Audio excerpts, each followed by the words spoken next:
మేము చెప్తున్నాం TRS party తరఫున 100% మాకు టీఆర్ఎస్ పార్టీ లేదా కవిత గారికి లిక్కర్ సంబంధం లేదని చెప్పి చెప్పడం జరిగింది. లిక్కర్ స్కామ్ లేని వాళ్ళని తీసుకుపోయి జైల్లో పెట్టింది. ఖచ్చితంగా కవిత గారిని జైలుకి రావాలని చెప్పడం జరిగింది. వడ్డీతో సహా చెల్లిస్తామని చెప్పింది. ఎందుకంటే మేము తప్పు చేయనప్పుడు మేము అదే కండిషన్లో ఉంటాం. దాన్ని మంచి 100% మేము కట్టుబడి ఉంటాం. వడ్డీతో సహా ఏదో కావాలని ఇద్దరు పార్టీలు 2 పార్టీలు బీజేపీ కాంగ్రెస్ పార్టీ కావాలని కుట్రలు చేసి జైల్లో పెట్టించారో వాళ్ళకు 100% వడ్డీతో సహా చెల్లిస్తాం.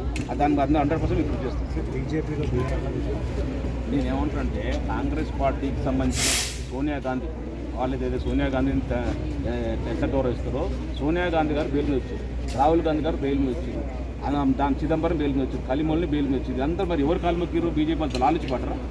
బెయిల్ వాళ్ళు కూడా బెయిల్ మీద ఉండగా ఆ బెయిల్ పొందడం అనేది ప్రాథమిక హక్కు.